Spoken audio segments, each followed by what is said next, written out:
जी नमस्कार, मैं हूँ प्रज्ञा रश्मि और स्वागत है आप सभी का हमारे YouTube चैनल हिंदी ज्ञान वाहिनी पर। मुंशी प्रेमचंद की सर्वश्रेष्ठ कहानियों की श्रृंखला में आज हम लेकर के आए हैं उनकी अगली कहानी पछतावा। तो आइए सुनते हैं कहानी पछतावा।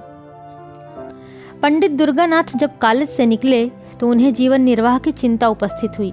वे दयालु और धार्मिक थे।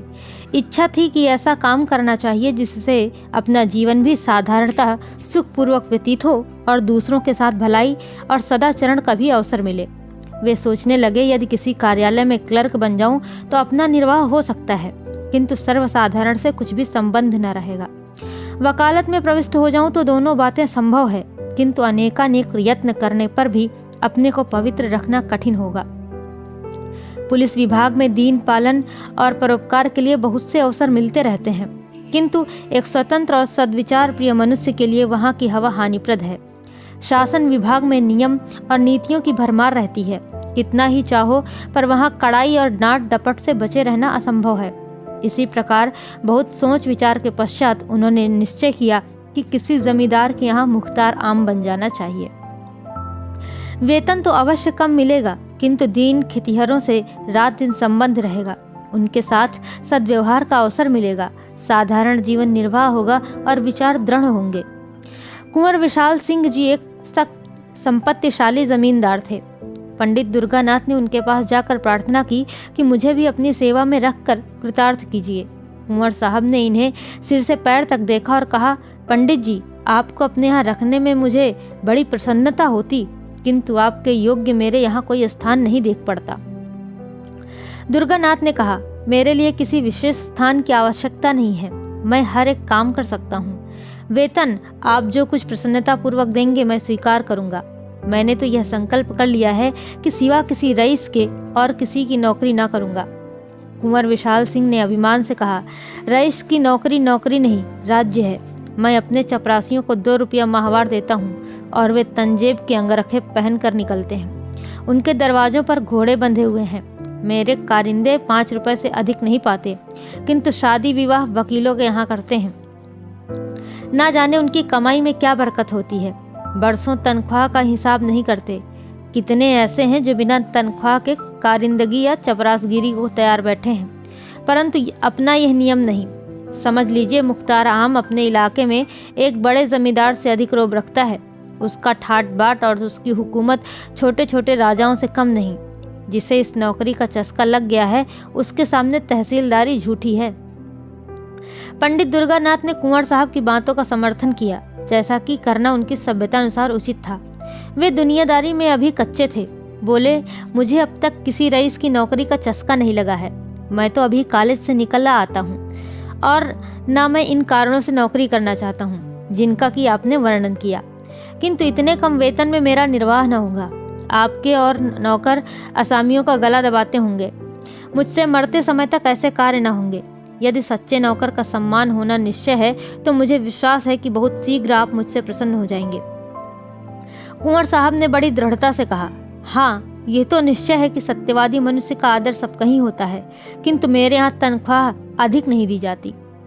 जमींदार के इस प्रतिष्ठा शून्य उत्तर को सुनकर पंडित जी कुछ खिन्न हृदय से बोले, तो फिर मजबूरी है। मेरे द्वारा इस समय कुछ कष्ट आपको हो तो क्षमा कीजिएगा, किंतु मैं आपसे कह सकता हूँ कि ईमानदार आदमी आपको सस्ता न मिलेगा। कुंवर साहब ने मन में सोचा कि मेरे यहाँ सदा अदालत कचहरी लगी ही रहती है। सैकड़ों रुपए तो डिग्री और तजवीज़ों तथा और अंग्रेजी कागजों के अनुवाद में लग जाते हैं। एक अंग्रेजी का पूर्ण पंडित सहज ही में मिल रहा है, सो भी अधिक तनख्वाह नहीं देनी पड़ेगी, अतः इसे रख लेना ही उचित है। लेकिन पंडित जी की बात का उत्तर देना आवश्यक था, अतः कहा, महाशय, सत्यवादी मनुष्य को कितना ही कम वेतन दिया जाए वह सत्य को न छोड़ेगा, और न अधिक वेतन पाने से बेईमान सच्चा बन सकता है। सच्चाई का रुपए से कुछ संबंध नहीं। मैंने ईमानदार कुली देखे हैं और बेईमान बड़े बड़े धनाढ्य पुरुष, परंतु अच्छा, आप एक सज्जन पुरुष हैं। आप मेरे यहाँ प्रसन्नता पूर्वक रहिए। मैं आपको एक इलाके का अधिकारी बना दूंगा और आपका काम देखकर तरक्की भी कर दूंगा। अंततोगत्ता दुर्गानाथ जी ने 20 रुपए मासिक पर रहना स्वीकार कर लिया। यहाँ से कोई 2.5 मील पर कई गांवों का एक इलाका चांदपार के नाम से विख्यात था। पंडित जी इसी इलाके के कारिंदे नियत हुए। पंडित दुर्गानाथ ने चांदपार के इलाके में पहुंचकर अपने निवास स्थान को देखा तो उन्होंने कुंवर साहब के कथन को बिल्कुल सत्य पाया। यथार्थ में रियासत की नौकरी सुख संपत्ति का घर है। रहने के लिए सुंदर बंगला है जिसमें बहुमूल्य बिछौना बिछा हुआ था। सैकड़ों बीघे की सीर, कई नौकर चाकर, कितने ही चपरासी, सवारी के लिए एक सुंदर टांगन, सुख ठाट बाट के सारे सामान उपस्थित। किंतु इस प्रकार की सजावट और विलास की सामग्री देखकर उन्हें उतनी प्रसन्नता न हुई, क्योंकि इसी सजे हुए बंगले के चारों ओर किसानों के झोपड़े थे। फूस के घरों में मिट्टी के बर्तनों के सिवा और सामान ही क्या था। वहां के लोगों में वह बंगला कोट के नाम से विख्यात था। लड़के उसे भय की दृष्टि से देखते, उसके चबूतरे पर पैर रखने का उन्हें साहस न पड़ता। इस दीनता के बीच में इतना बड़ा ऐश्वर्य युक्त दृश्य उनके लिए अत्यंत हृदय विदारक था। किसानों की यह दशा थी कि सामने आते हुए थरथर कांपते। चपरासी लोग उनसे ऐसा बर्ताव करते थे कि परसुओं के साथ भी वैसा नहीं होता। पहले ही दिन कई सौ किसानों ने पंडित जी को अनेक प्रकार के पदार्थ भेंट के रूप में उपस्थित किए, किंतु जब वे सब लौटा दिए गए तो उन्हें बहुत आश्चर्य हुआ। किसान प्रसन्न हुए, किंतु चपरासियों का रक्त उबलने लगा। नाई और कहार खिदमत को आए, किंतु लौटा दिए गए। अहीरों के घरों से दूध से भरा हुआ मटका आया, वह भी वापस हुआ। तमोली एक ढोली पान लाया, किंतु वह भी स्वीकार न हुआ। असामी आपस में कहने लगे, कोई धर्मात्मा पुरुष आए हैं। परंतु चपरासियों को तो ये नई बातें असहाय हो गईं। उन्होंने कहा, हुजूर, अगर आपको ये चीजें पसंद ना हो तो ना लें, मगर रस्म को तो ना मिटाएं।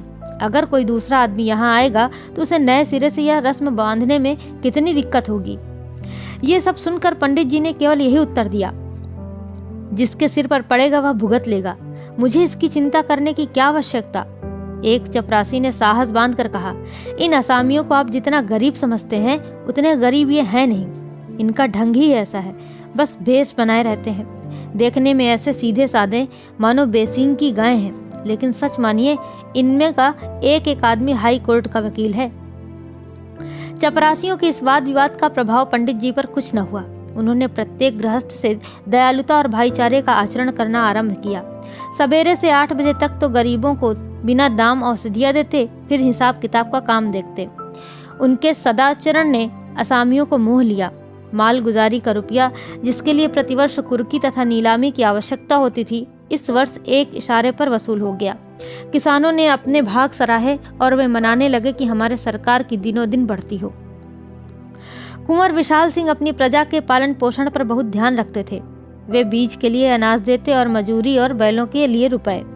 फसल कटने पर 1 का 1.5 वसूल कर लेते। चांद पार के कितने ही असामी इनके ऋणी थे। चैत का महीना था। फसल कट कट कर खलिहानों में आ रही थी। खलिहान में से कुछ अनाज घर में आने लगा था। इसी अवसर पर कुंवर साहब ने चांद पार वालों को बुलाया और कहा, हमारा अनाज और रुपया बेबाक कर दो। यह चैत का महीना है, जब तक कड़ाई न की जाए तुम लोग डकार नहीं लेते। इस तरह काम नहीं चलेगा। बूढ़े मलूका ने कहा, सरकार, भला आसामी अब कभी अपने मालिक से बेबाक हो सकता है? कुछ अभी ले लिया जाए, फिर कुछ दे देंगे। हमारी गर्दन तो सरकार की मुट्ठी में ही है। कुंवर साहब ने कहा, आज कौड़ी कौड़ी चुकाकर यहाँ से उठने पाओगे। तुम लोग हमेशा इसी तरह की हीला हवाली किया करते हो।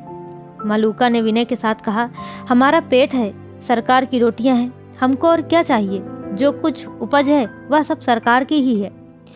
कुंवर साहब से मलूका की यह वाचालता सही न गई। उन्हें इस पर क्रोध आ गया। राजा रईस जो ठहरे, उन्होंने बहुत कुछ खरी खोटी सुनाई और कहा, कोई है, जरा इस बुढ़े का कान तो गर्म करो, वह बहुत बड़बड़ बातें कर रहा है। उन्होंने तो कदाचित धमकाने की इच्छा से कहा, किंतु चपरासी कादिर खान ने लपक कर बूढ़े की गर्दन पकड़ी और ऐसा धक्का दिया कि बेचारा जमीन पर जा गिरा।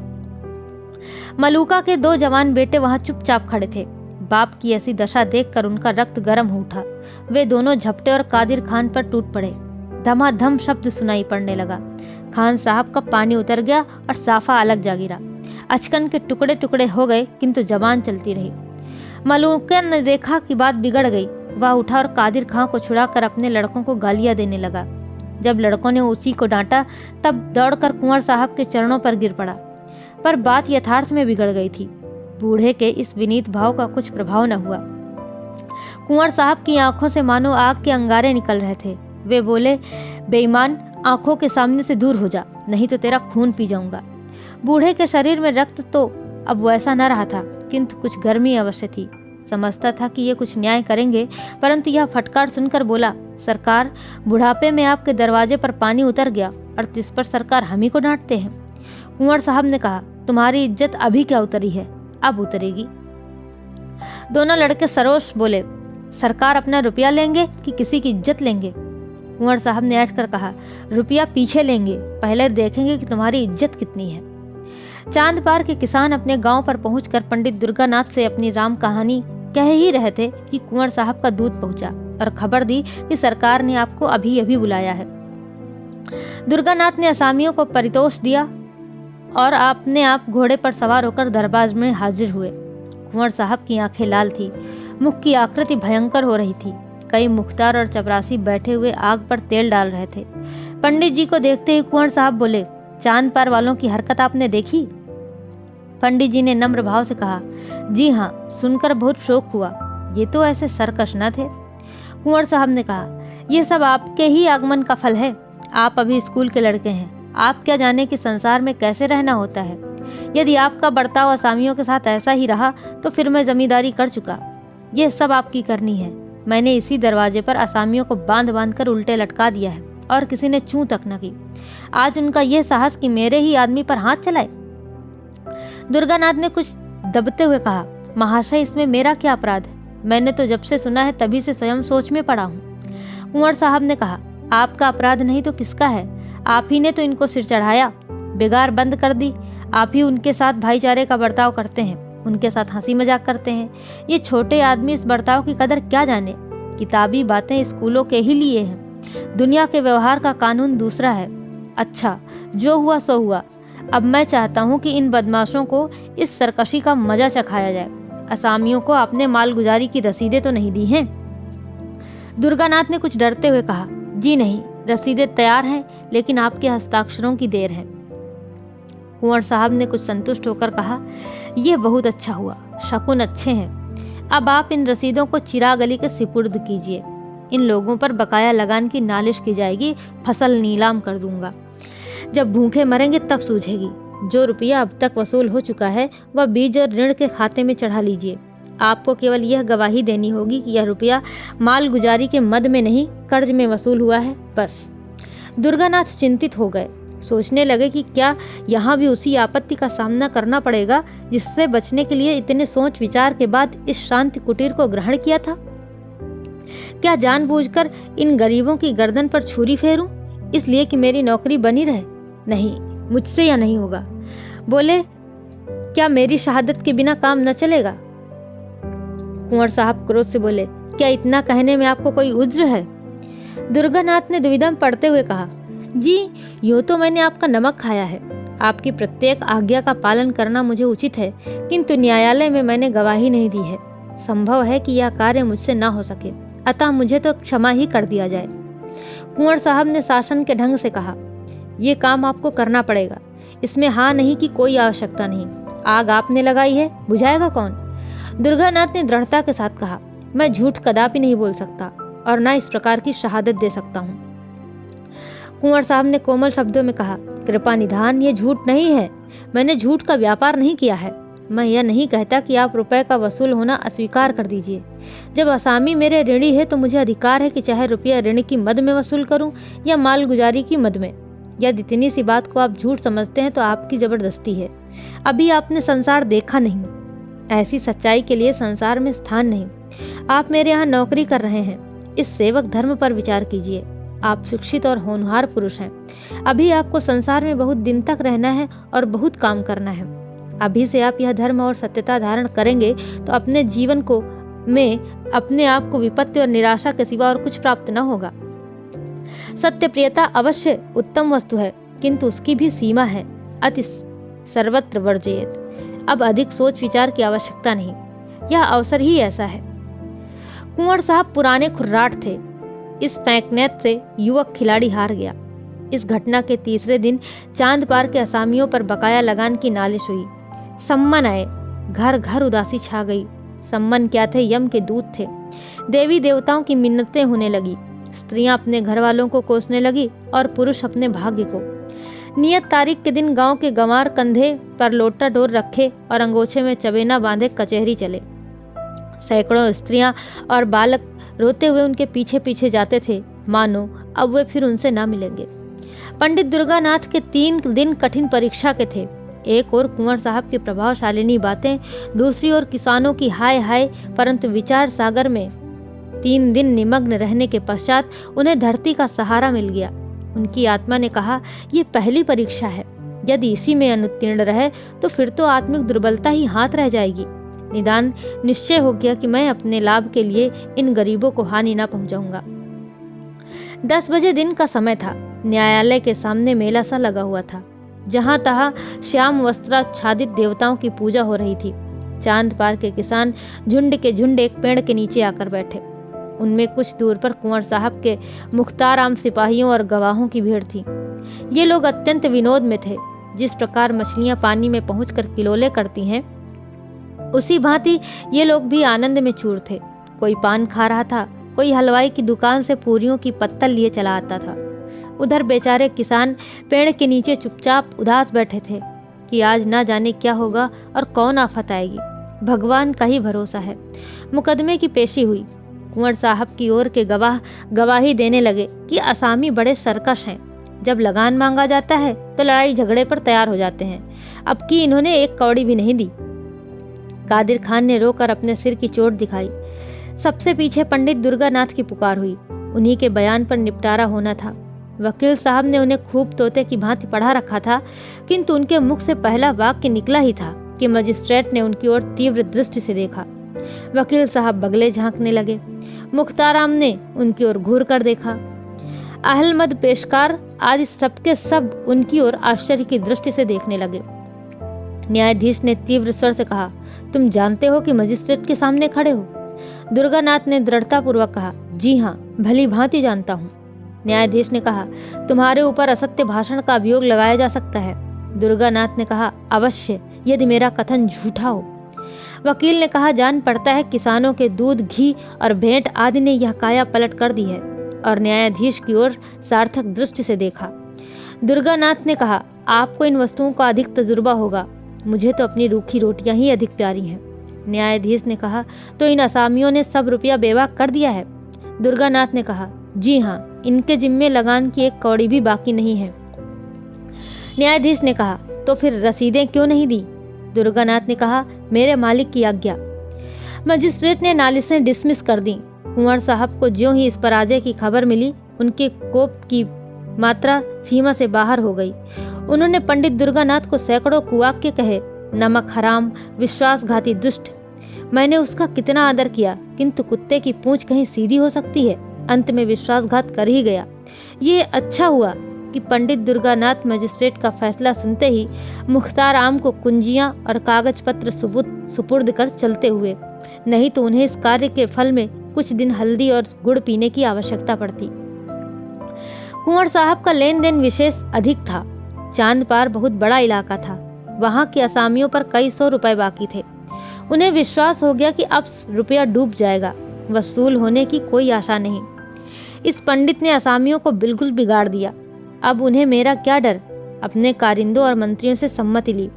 उन्होंने भी यही कहा, अब वसूल होने की कोई सूरत नहीं। कागजात न्यायालय में पेश किए जाएं तो इनकम टैक्स लग जाएगा, किंतु रुपया वसूल होना कठिन है। उजरदारियां होंगी, कहीं हिसाब में कोई भूल निकल आई तो रही सही साख भी जाती रहेगी और दूसरे इलाकों का रुपया भी मारा जाएगा। दूसरे दिन कुंवर साहब पूजा पाठ से निश्चिंत होकर अपने चौपाल में बैठे तो क्या देखते हैं कि चांद पार के आसामी झुंड के झुंड चले आ रहे हैं। उन्हें यह देखकर भय हुआ कि कहीं ये सब कुछ उपद्रव तो ना करेंगे, किंतु किसी के हाथ में एक छड़ी तक न थी। मलूका आगे आगे आता था। उसने दूर से ही झुक कर वंदना की। ठाकुर साहब को ऐसा आश्चर्य हुआ मानो वे कोई स्वप्न देख रहे हों। मलूका ने सामने आकर विनयपूर्वक कहा, सरकार, हम लोगों से जो कुछ भूल चूक हुई है उसे क्षमा किया जाए। हम लोग सब हुजूर के चाकर हैं। सरकार ने हमको पाला पोसा है। अब भी हमारे ऊपर आपकी यही निगाह रहे। कुंवर साहब का उत्साह बढ़ा। समझे कि पंडित के चले जाने से इन सबों के होश ठिकाने हुए हैं। आज किसका सहारा लेंगे? उसी खुर्राट ने इन सबों को बहला दिया था। कड़क कर बोले, वे तुम्हारे सहायक पंडित कहाँ गए? वे आ जाते तो जरा उनकी खबर ली जाती। यह सुनकर मलूका की आंखों में आंसू भर आए। वह बोला, सरकार, उनको कुछ न कहें, वे आदमी नहीं देवता थे। जवानी की सौगंध है जो उन्होंने आपकी कोई निंदा की हो। वे बेचारे तो हम लोगों को बार बार समझाते थे कि देखो, मालिक से बिगाड़ करना अच्छी बात नहीं। हमसे कभी एक लोटा पानी के रवादार नहीं हुए। चलते चलते हमसे कह गए कि मालिक का जो कुछ तुम्हारे जिम्मे निकले चुका देना। आप हमारे मालिक हैं, हमने आपका बहुत खाया पिया है। अब हमारी यही विनती सरकार से है कि हमारा हिसाब किताब देखकर जो कुछ हमारे ऊपर निकले बताया जाए। हम एक एक कौड़ी चुका देंगे, तब पानी पिएंगे। कुंवर साहब प्रसन्न हो गए। इन्हीं रुपयों के लिए कई बार खेत कटवाने पड़े थे, कितनी बार घरों में आग लगवाई, अनेक बार मार पीट की, कैसे कैसे दंड दिए। आज ये सब आपसे आप सारा हिसाब किताब साफ करने आए हैं? क्या जादू है? मुख्तार आम साहब ने कागजात खोले और असामियों ने अपनी अपनी पोटलियां, जिसके जिम्मे जितना निकला बेकान पूंछ हिलाए उतना द्रव्य सामने रख दिया। देखते देखते सामने रुपयों का ढेर लग गया। 600 रुपया बात की बात में वसूल हो गया। किसी के जिम्मे कुछ बाकी न रहा। ये सत्यता और न्याय की विजय थी। कठोरता और निर्दयता से जो काम कभी न हुआ, वह धर्म और न्याय ने पूरा कर दिखाया। जब से ये लोग मुकदमा जीत आए, तभी से उनको रुपया चुकाने की धुन सवार थी। पंडित जी को वे यथार्थ में देवता समझते थे। रुपया चुका देने के लिए उनकी विशेष आज्ञा थी। किसी ने बैल, किसी ने गहने बंधक रखे। यह सब कुछ सहन किया, परंतु पंडित जी की बात न टाली। कुंवर साहब के मन में पंडित जी के प्रति जो बुरे विचार थे, सब मिट गए। उन्होंने सदा से कठोरता से काम लेना सीखा था। उन्हीं नियमों पर वे चलते थे। न्याय तथा सत्यता पर उनका विश्वास न था, किंतु आज उन्हें प्रत्यक्ष देख पड़ा कि सत्यता और कोमलता में बहुत बड़ी शक्ति है। ये असामी मेरे हाथ से निकल गए थे, मैं इनका क्या बिगाड़ सकता था? अवश्य वह पंडित सच्चा और धर्मात्मा पुरुष था। उसमें दूरदर्शिता न हो, काल ज्ञान न हो, किंतु इसमें संदेह नहीं कि वह निष्प्रह और सच्चा पुरुष था। कैसी ही अच्छी वस्तु क्यों न हो, जब तक हमको उसकी आवश्यकता नहीं होती, तब तक हमारी दृष्टि में उसका गौरव नहीं होता। हरी दूब भी किसी समय अशर्फियों के मोल बिक जाती है।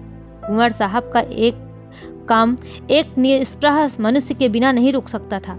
अतएव पंडित जी के इस सर्वोत्तम कार्य की प्रशंसा किसी कवि की कविता से अधिक न हुई।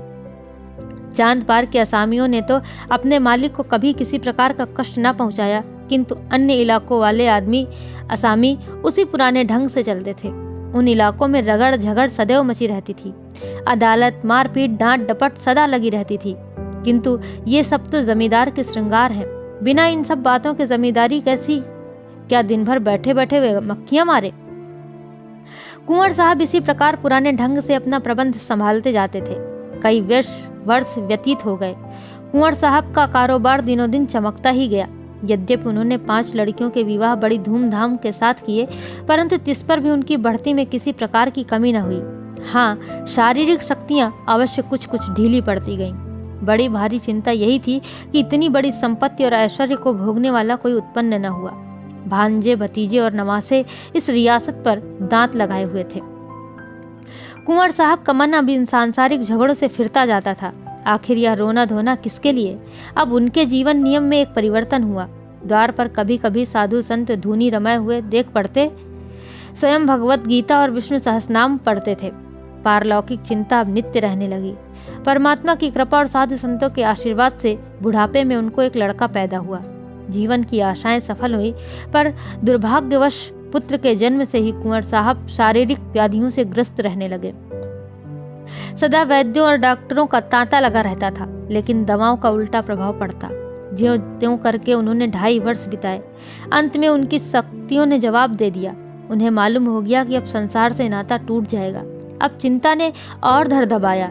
ये सारा माल असबाब, इतनी बड़ी संपत्ति किस पर छोड़ जाऊं? मन की इच्छाएं मन में ही दबी रह गईं। लड़के का विवाह भी न देख सका। उसकी तोतली बातें सुनने का भी सौभाग्य न हुआ। हाय, अब इस कलेजे के टुकड़े को किसे सौंपूं जो इसे अपना पुत्र समझे? लड़के की माँ स्त्री जाति, ना कुछ जाने न समझे, उससे कारोबार संभालना कठिन है। मुख्तार गुमास्ते कारिंदे कितने हैं, परंतु सब के सब स्वार्थी, विश्वासघाती। एक भी ऐसा पुरुष नहीं जिस पर मेरा विश्वास जमे। कोर्ट ऑफ वाइस के सुपुर्द करूं तो वहां भी वे सभी आपत्तियां, कोई इधर दबाएगा कोई उधर। अनाथ बालक को कौन पूछेगा? हाय, मैंने आदमी नहीं पहचाना। मुझे हीरा मिल गया था, मैंने उसे ठीकरा समझा।